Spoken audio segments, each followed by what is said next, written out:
just wanted to do a quick video today of kind of my 6-month review of my 91 Mazda Miata and kind of give my thoughts as far as if you're getting into cars or you want to get a car, if the Miata platform's right for you. So I got this car back in September. It's about almost March now, so that marks the 6 months of my ownership. So far so good. It's been a very good car. It does have almost 160,000 miles on it, but as far as problems are concerned, I've really not had many. The biggest thing was when I first got it, it ran a little rough, kind of on the cold start, and kind of that initial phase of it warming up turned out to be just a set of spark plugs. But also I had a problem with it's called it's like infamous coolant plug, or it has some name that I can't remember, but that burst on the back of the engine. But that was kind of a quick fix, but ever since then I've really not had any problems. I did drive the car, I think 11-12 hours to Florida shortly after doing that, and it took it like it was nothing. So as far as reliability, it's been so good so far, or so far so good. It had about 150,000 when I got it, so I put about 10,000 miles on it so far. But yeah, a lot of like little touches here and there, as far as like putting the stock wheels back on, or the little Mazda badge I put on the front, trying to kind of make it as OEM as possible. I also put the steering wheel on, this Nardi, and it did have these Nardi accents originally, but this was really faded, and same with the shift knob, so I got replacements. I know on the internet a lot of people say to do the shift bushings, and that made a huge difference. And usually, so I did replace this shift boot, but there's one that's attached to the body of the car that isolates the shifter from the outside. I highly recommend replacing one of those if you do get a Miata. But yeah, I do daily this car for the most part, so it's got working cruise control, air conditioning, and power windows as well. This was one of the higher end models, the special edition. It had, I believe, everything that the C package had, along with some other things like the Nardi accents and the British racing green. I really like the color of this car. And yeah, it's also got full leather, but that's also part of the C package. But yeah, I'll just go over a couple things I've done on the outside, and yeah, try to give my final thoughts. There is a kind of a construction situation going on in the background, so forgive the extra noise, but I just wanted to show you guys like how clean these seats are for almost 35 years old. So I bought this car from an older gentleman, and you know, he was the second owner, but he took very good care of this car, and it really shows. The car has been repainted, but they did a very quality job, and it looks really good. There are, I mean, a few scratches here and there, but as to be expected for a car this age. But yeah, I'll kind of open up the engine bay, kind of show you what I've done under there. So since this car is a 91 model, it's got the 1.6 liter inline 4, which was later replaced by the 1.8. So this was the engine used in the first few years of this production. But yeah, as far as what I've done under the hood, I did do the spark plug wires just because I was kind of having that rough running issue. Did that, also did the wires. Yeah, also did some vacuum lines, kind of here and there. So like this guy, and you know, any of the ones I could find at the auto parts store. Yeah, so the previous owner, he replaced the radiator, which I know that's a notorious issue on these cars. He also did a timing belt, which I'll probably do one in the future, but for now I'm just gonna run it. This is an ABS car, which that was kind of rare back then. As far as I know, it works. I've never had to slam on the brakes hard enough to use them, so that's kind of interesting. But it's also got the cruise control, which a lot of people delete on these cars, but I have like a 40 minute, something like that, commute to work. So having that luxury is pretty nice, especially on the highway. But yeah, other than the, like I mentioned earlier, I don't think you can see it right here, but basically on the back side of the engine, they used this 1.6 in a different configuration on one of their front wheel drive models back then. and there's usually a line that goes there, but they in the Miatas they put like a rubber plug onto it, so they like the burst because, you know, back of engine, high temperature, not a good combination. But yeah, as far as future plans with the engine, I know a lot of people I've spoken with, they're like, oh, well, you should turbo the car, which I might consider someday, but right now in the position I am, I'm currently in college studying mechanical engineering, which that takes up most of my time. So I'm gonna focus on that, and, you know, if I find after I graduate and have time and the resources to do so, I might. But for now, I'm just gonna keep it stock. Another thing I'm gonna do in the future is I do have a clutch sitting in my garage right now, ready to go. I just need to take the time to put that in. But yeah, this has the original clutch on it from 1991 with 160,000 miles, and it grabs fine. It's just the throw bearings kind of getting loud, so I'm gonna replace it. But yeah, another thing, it's got power steering, which that's not as rare as the other things it's got. But yeah, I really like this thing, and it sounds pretty good too. It's got a completely stock exhaust, which I'll probably keep for a little bit.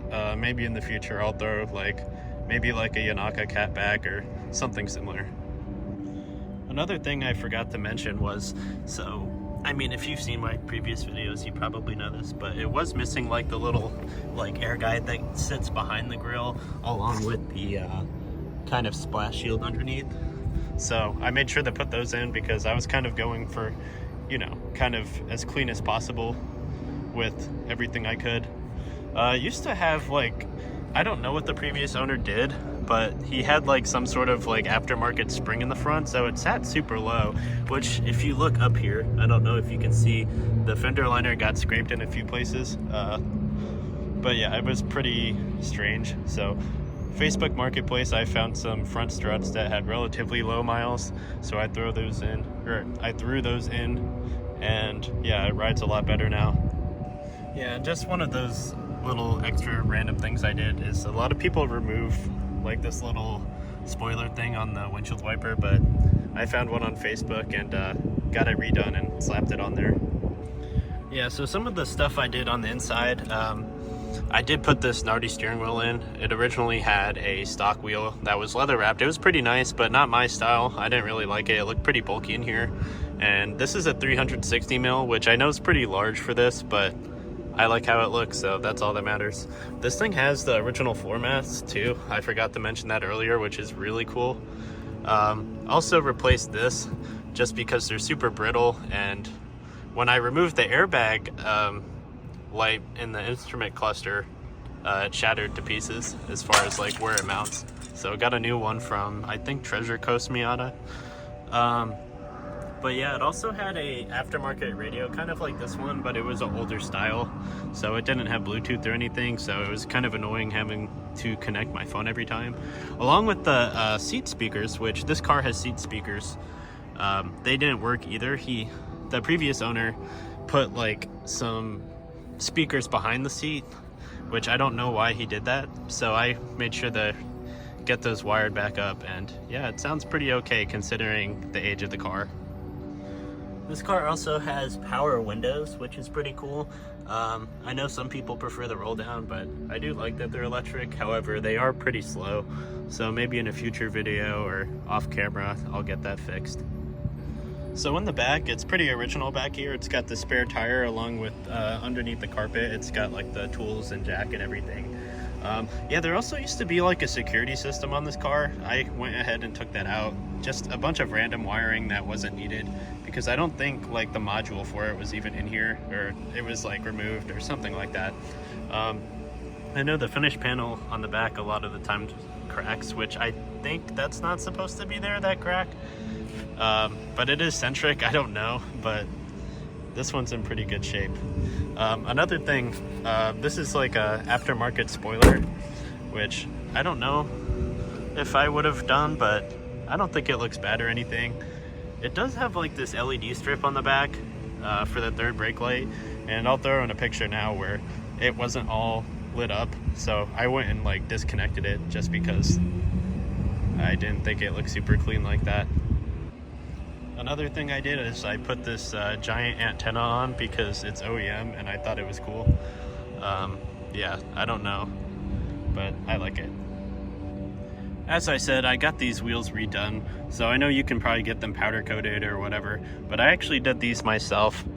And yeah, just used some rust-oleum metallic paint. I know a couple of them had like curb rash on them. I just took some Bondo and put that on and smoothed it down with some sandpaper. The backside, I don't know if you can tell, but I painted it black just so it looks a little cleaner when you get, you know, brake dust or anything. But yeah, I know it's probably not as cool as having like RPF ones or, you know, Workmeisters or some other cool setup, but for now I'm happy with it. And people might comment this, or I don't know, but yes, the dash is kind of messed up. So with the BRG cars, they put like this weird like paint / coating on it, and it gets like all sticky after time. I do plan at some point removing the dash and getting it recovered, or removing the paint, or doing something like that. But yeah. Even though it's a 35-year-old car, it actually starts up just fine and runs great. Which I know,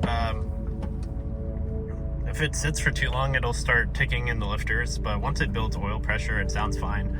But yeah, I kind of, you know, I do have like another car that I drive as well. But if this one sits for a few days, I make sure to start it up, drive it around. You know, I try to not let it sit for too long, just because, you know, that when cars sit, that's when they kind of start to deteriorate. So I know you're putting miles on it by doing that, but I think just, you know, sacrificing those miles and keeping your car in better shape, it's probably better. You know, just all systems, whether it's like fuel system, like the engine, transmission, all of that stuff, if it sits, it kind of deteriorates over time. So kind of doing that is very helpful. But yeah, I'll just do a quick drive around the parking lot. So like I said, the clutch grabs fine, even though it's the original. Like I said, it's just a throwout bearing that's pretty loud. And you might be hearing like a little bit of a rattle from the gauge cluster. It only does that when it's cold, and it's about 45 degrees today in North Carolina. But yeah, I'm not gonna drive on the street because I don't have a tripod, but I'm just gonna do a quick lap around this parking lot here. But yeah, the gears feel good, the brakes feel good. You know, for the age, it's a really nice driving car. But yeah, I think the previous owner said he did like bushings and stuff like for the suspension, so that might be contributing to its decent drivability. But yeah, even if I didn't have all that stuff already done to this, I would have done it, and you know, pretty relatively low effort to get that done. But yeah, great driving car. I love this thing. Which, yes, I know there's probably like 800 billion videos on YouTube about this subject, but I just wanted to give my thoughts as far as should you get a Miata or something similar. Well, for me, absolutely. Like, I feel like it was a good choice. As long as, like, you know, you're okay with like the small things going wrong with it, whether it's like a quality thing or something with the engine, or, you know, at this age, when a car's this old and has this many miles, you're gonna see stuff go wrong. So just be prepared for it, embrace it. And yeah, if that's something you want to do, even like, you know, if you're not even super like mechanically inclined, like, this is how you learn. You just work on your car, do things. Like, I know Jordan, you know, he was relatively mechanically inclined before he got his BMW. But you know, having that experience, having him work on it, I know it's made him learn a lot. So if you kind of want like a learning experience and, you know, kind of broaden your horizon as far as your hobbies and like what you're doing, like, absolutely. And something great with this car is it's relatively inexpensive to buy parts. Say, like, I know a clutch on Jordan's car is probably like, which for those that don't know, it's a 01 BMW, probably like $700 or $800. But for mine, it was like, you know, I got a slave cylinder, master cylinder, clutch, rear main seal, you know, the whole nine. And it was like less than $300 shipped and tax. So it's like, you know, if you want something where you're still having fun, but it's not like breaking the bank, absolutely get a Miata. And you don't even need to get one that's this old. You can probably get like a NB, and you know, expect a similar price on parts, just because, you know, they're relatively the same car. But yeah, these things get a lot of attention too, so if that's something you're interested in. I know a lot of people, they're like, oh well, open the headlights, make them pop up and down. So yeah, it's kind of crazy actually. That's something I didn't really expect when I got it. But yeah, people really like this thing, even if, you know, it's not like a car guy, car girl. It's like pretty interesting. But yeah, I would definitely recommend it. And yeah, if you guys have any questions or concerns, comments, beliefs, leave down a comment in the channel. Let me know what you think of this video. And yeah, thanks for watching, and I'll see you next time. Thanks.